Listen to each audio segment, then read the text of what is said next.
What is up, guys? Old Games here, back with another video, and today we are going to be talking about some recent AMD Radeon VEGA stuff that was put out when their information embargo lifted just a few days ago. So obviously there's going to be two models, the VEGA 56 and the VEGA 64.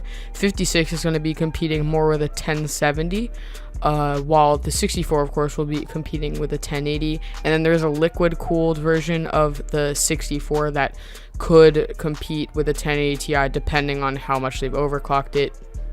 But obviously all of this stuff is really cool that we're just kind of seeing this for the first time. And one major thing that AMD was talking about was these things called Radeon packs. Now, essentially, for a Radeon pack, you pay $100 more dollars than the original price of the GPU. But what you get, okay, so basically in the United States, Canada, Australia, and Singapore, for the Radeon pack, you'll get Wolfenstein 2: The New Colossus and Prey completely free. Of course, you are paying $100 more, but that is a $120 value in AAA titles. So you do the math. Some would say you're making $20, but I don't know. Prey keys must be going a little bit cheaper than $60 on G2A. So, but if you were planning on picking those games up at all, then yeah, that's a worthy investment. Adding on to that, you get $100 off of a Ryzen 7 and motherboard combo. Now, the thing about this is that, well, first of all, you have to either get a 1700X or an 1800X, and then second of all, you have to get either an ROG Crosshair 6 Extreme motherboard, which is a pretty expensive X370 board, a Gigabyte X370 board, or an MSI X-Power Gaming Titanium X370 motherboard. I think these three might be some of the most expensive X370 boards around. So, you know, that $100 you're getting, well, first of all, you're gonna have to overpay for the CPU because you have to get an X SKU, and the 1700 with a B350 board will perform realistically when overclocked the same as a 1700X with an X370 board. So do the math there. If you want the higher quality X370 platform stuff and you want a bin 1700X, and I guess this is good, but you're kind of falling into the trap there. They're very specifically choosing what you have to use your $100 discount on. And also, I'm pretty sure that don't quote me on this, but I'm pretty sure that I've heard that you have to buy all of this crap at the same time. So if you're getting a Radeon pack, you have to get the Ryzen stuff at the same time. So there's no like keeping the coupon and saving up for it. So let's continue.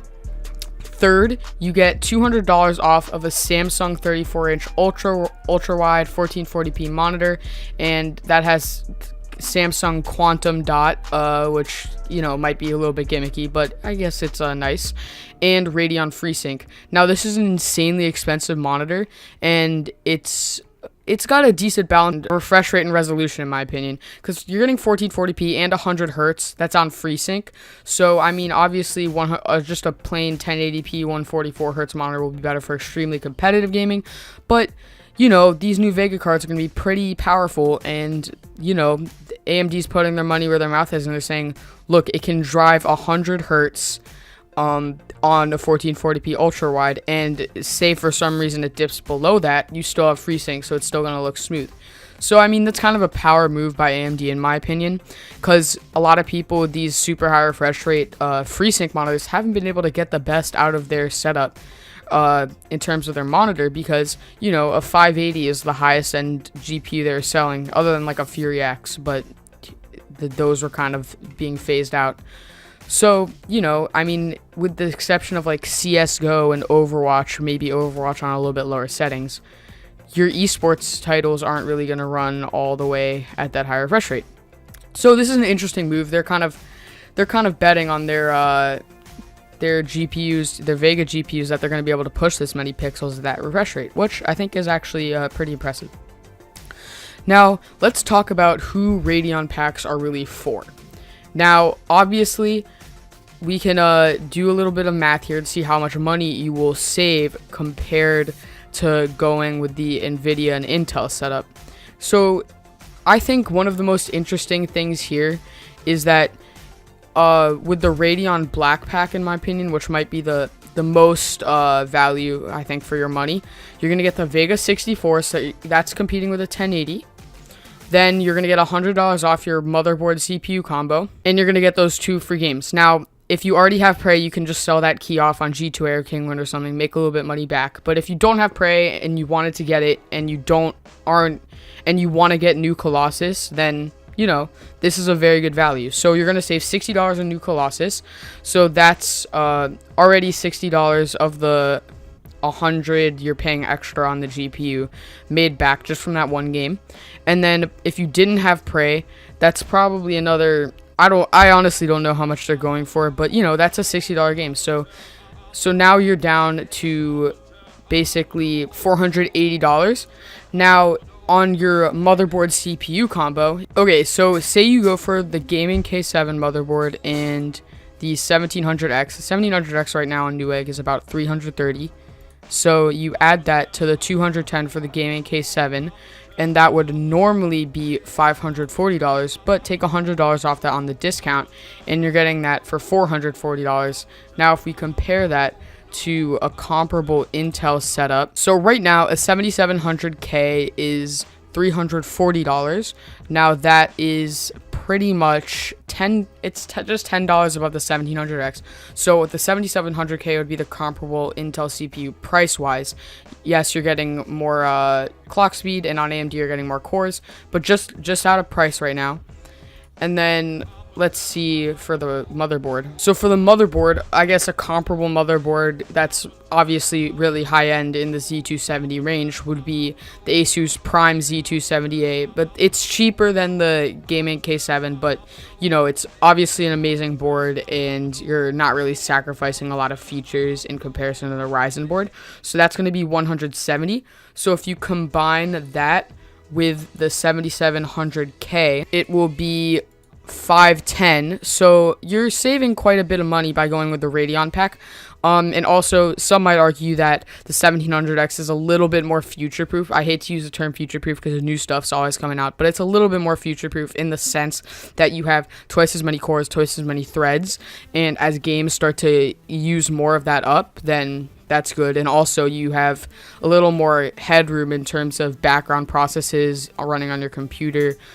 Streaming, video editing, all that stuff's going to be better on the 1700X. So that's really good value if you're looking for the high-end CPU and the high-end board.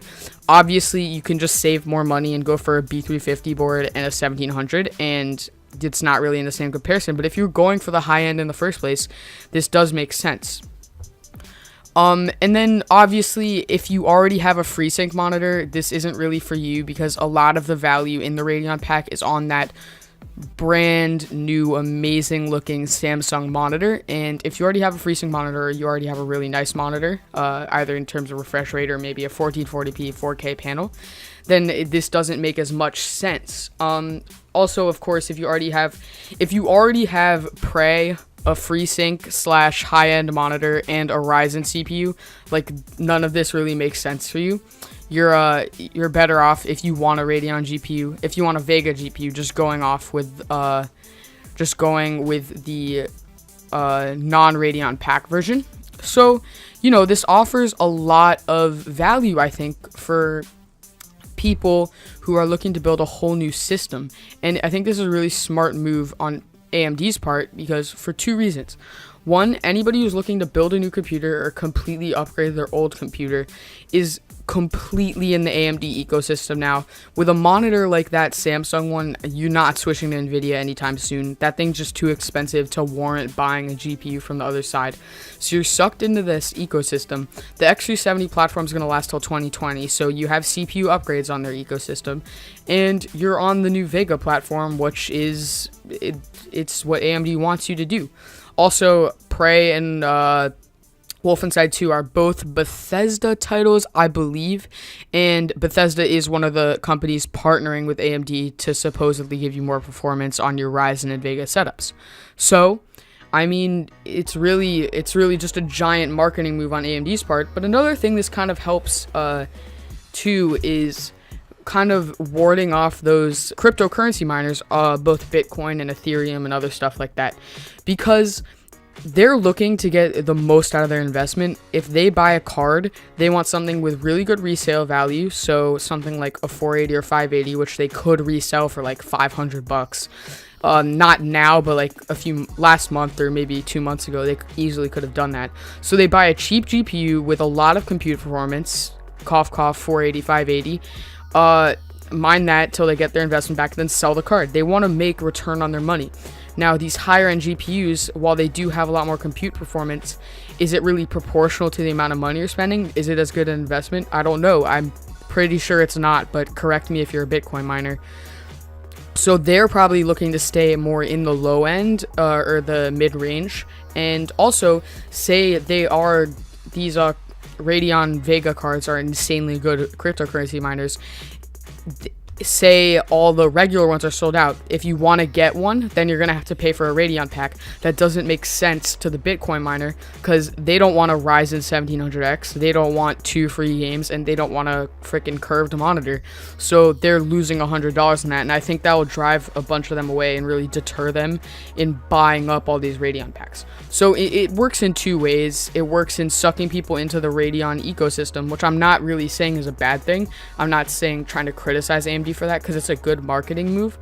But think about that. If you go in on a Radeon pack and you're spending a substantial amount of money, like $600, then you better be ready to stick with AMD for a while, is what I would say. So that's going to be it for this video. If you guys are pumped about VEGA or pumped about Threadripper, please leave a like and let me know down in the comments. That would be super awesome to hear from you guys. If you have any thoughts about Radeon packs, or if you're going to pick one up, or if you had a point of view that I didn't really have in this video, I would also love to hear that. And yeah, if you didn't like the video, feel free to dislike. I always love to hear everyone's opinion, and that's going to be it. Peace out, guys.